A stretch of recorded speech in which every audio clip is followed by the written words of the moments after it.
What is up, YouTube's Mountain Man Magic, and it's time for another Standard Spice deck tech. This one is Abzan Wolf Pack, and I'm just a big fan of the wolf tribe in general. There's a lot of wolves out here where I live in the mountains, so it just feels like I've been wanting to make this tribe work for a while, and I think we're finally there with some of the new cards from Throne of Eldraine. So of course I'll talk about each card in the deck, the build, show some gameplay, and then just give my pros and cons, thoughts around it and whatnot. And this video is really coming because of the suggestion of a patron, which was Phil, and my friend Warlord Hank, whose info is in the description below. He just does a lot of great write-ups and makes all kinds of fun content. If you're interested in that, check him out. And if you want to buy any of the cards in this video, I'm just going to throw out there, go to Card Kingdom.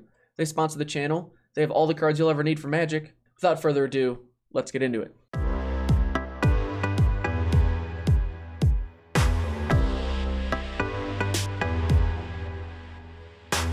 The leader of the Abzan Wolf Pack is probably Garruk. He's our Planeswalker. We have 3 copies of him in the deck, but really my favorite card in the deck is Tolsimir, friend to wolves. Even though he's actually an elf scout, the fact that he brings along a wolf and then every other wolf that we have enter the battlefield gets to attack something, that's a pretty big deal. So we got a full playset of him because we want him on the board as soon as possible. The other wolves we're running with are Wicked Wolf, who's here to fight anything as soon as it comes into play, and is great because you can have it fight something essentially twice with Tolsimir, give it indestructible by sacrificing a food, and then take a bite out of whatever creature your opponent has. This thing will take care of it. To combat one of the more annoying decks in Standard with Simic Flash, we just have our own 4 copies of Nightpack Ambusher. It's an amazing card. Even if you run out of cards in hand, the fact that it can add to the board every turn is nothing to howl at.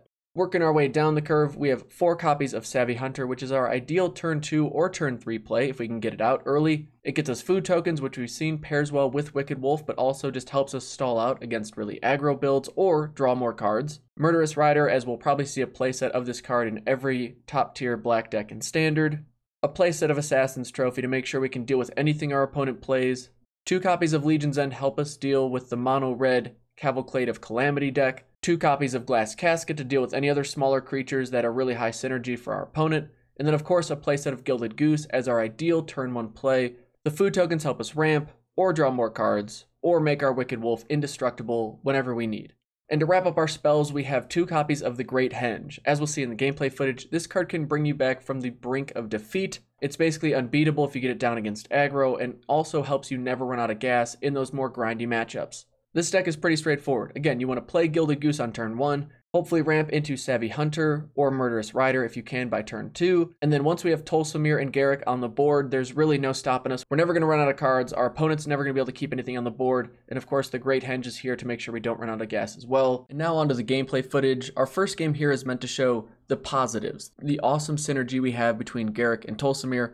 Our opponent hits us with that turn 0 once upon a time. It's a strong card. I guess it could work in this deck, although I don't know what I would take out or what cards I'd want to move out for that card. I also don't have the wild cards in Arena to get it, so, I just have to wait on that one. But they also play turn 1 Edgewall Innkeeper, which is pretty nice in the sense that it gives us a good target for Glass Casket. Looking at our hand, though, I'm not stoked with our turn 3 plays.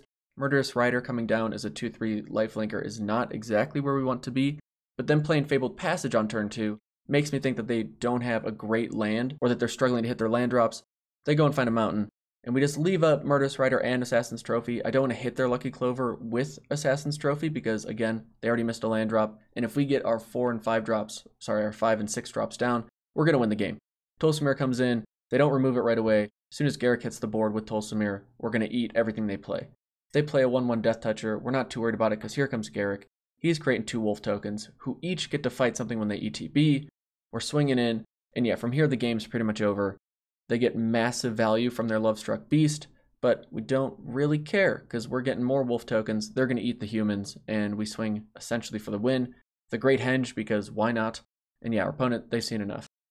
Moving on to game 2, our opponent hits us with the turn 0 Hello, and that's a pretty strong move. I don't know exactly what the best response is to that, but anyway, looking at our hand, we don't have a great curve out here, and after I see them play the old Wilderness Reclamation, I know we're in trouble because we're probably not going to be able to outrace the clock that they've now put us on. Rouse Outburst here hurts here too because, well, now we're not going to be able to get food tokens. We're going to stall, and they get their second Wilderness Reclamation out. So this deck does struggle with a deck like this where they're just going for the Expansion Explosion game plan. If we don't curve out well and we can't apply enough pressure, they're just going to get way too far ahead. All this card draw, I mean, I'm happy to see their combo working. It's nice to see a deck work. Unfortunately, it's not ours. Hydroid Krasis gives us a target for Murderous Rider. Sure, you know, he did something. That's nice to see. And then basically once they hit land 8 here, it's pretty much just, you know, math at this point. We miss our land drops, which also hurts, you know, and we get blasted for 1,000 damage. Good game. Now our third game also shows us struggling with aggro a little bit. Now they're obviously on the Cavalcade of Calamity game plan with the turn 1 Scorch Spitter. I like our hand in this matchup because we have Assassin's Trophy. If they were to play another enchantment, I would have Assassin's Trophy'd the creature, but because they played 2 creatures, I decided to get rid of the enchantment. And now I'm just hoping we can stabilize if they quit adding to the board. Top decking Legion's End is pretty nice here. You could play the creature, but I like getting the value here as well as maybe getting another one out of their hand. Unfortunately, once I see that removal, I know we're pretty far behind and may not be able to catch up. We also see the pain of having a lot of shock lands. We're missing the old check lands that we lost with Dominaria and Ixalan rotating out. We play this card because if we play a 3-powered or 3-toughness creature, it's just going to get blasted off the battlefield, so at least we get a 2-for-1 there. Getting Gilded Goose is a good idea in playing it. Playing Savvy Hunter, probably not the best. But really all this is showing is that sometimes a draw one way or the other can really hurt you, and in this case our opponent top decks the damage and we lose. But this game, game number 4, this is my favorite game that I've played with this deck so far. We jump in a little bit. We've basically had a classic 3-land 4-spell hand, a couple Gilded Gooses, a couple of our bigger spells, and our opponent has a pretty ideal curve out. Turn 1 Gutter Bones, turn 2 Lazotep Reaper, turn 3 Spawn of Mayhem. We get rid of it, but then they play another one. Check that out. And a Knight of the Ebon Legion. Don't worry, Garruk's here to take care of the second Spawn of Mayhem. Unfortunately, it's going to cost us our Planeswalker, but it just buys us time. Right now, that's really all we're looking for. Then our opponent plays a card that helps them draw more cards, and they have a great adventure that gets them another Spawn of Mayhem. Don't worry, we'll take care of one for the 3rd time this game. We're doing fine. Everything's fine. Unfortunately, Gilded Gooses must be sacrificed here. Hopefully just stem the bleeding. That one gets cooked up, but creates a food token on the way out. And now we're just hoping, nope, just kidding. Can't play Savvy Hunter because they get rid of it with Drill Bit. Now, finding this land isn't great. Murderous Rider, though, just its lifelink can hopefully buy us one more turn. We have to throw the Gilded Goose in front of the Knight of the Ebon Legion just so it doesn't run us over. But now we're here. We've got one more turn. What do we draw? A Plains. Fantastic. Thankfully, though, the Great Henge taps for 2 mana, which is what we need to sacrifice a food token. Murderous Rider's lifelink. Okay, we have one more turn to see what happens.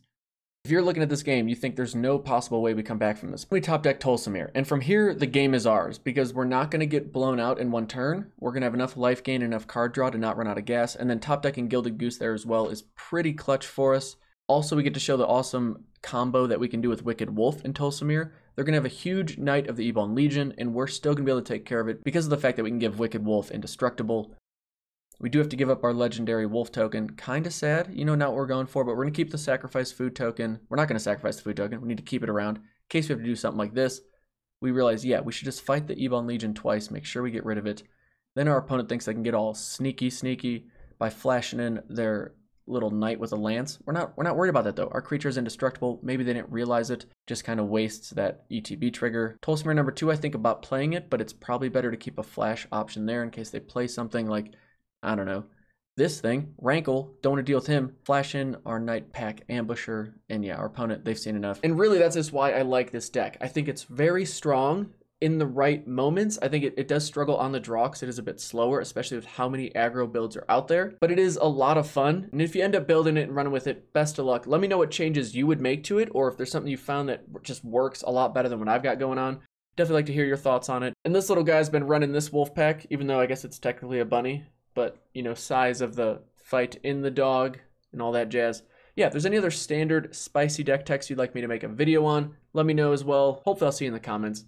Thank you all so much for watching. Thank you to Card Kingdom for sponsoring the channel. Thank you to my patrons. Y'all are just amazing. Can't say it enough. Hope you're enjoying Throne of Eldraine as much as I am. I think this set is just a lot of fun. I think standard is just fun in this moment, you know, right? When you're brewing up fun stuff and everything kind of works for the time being.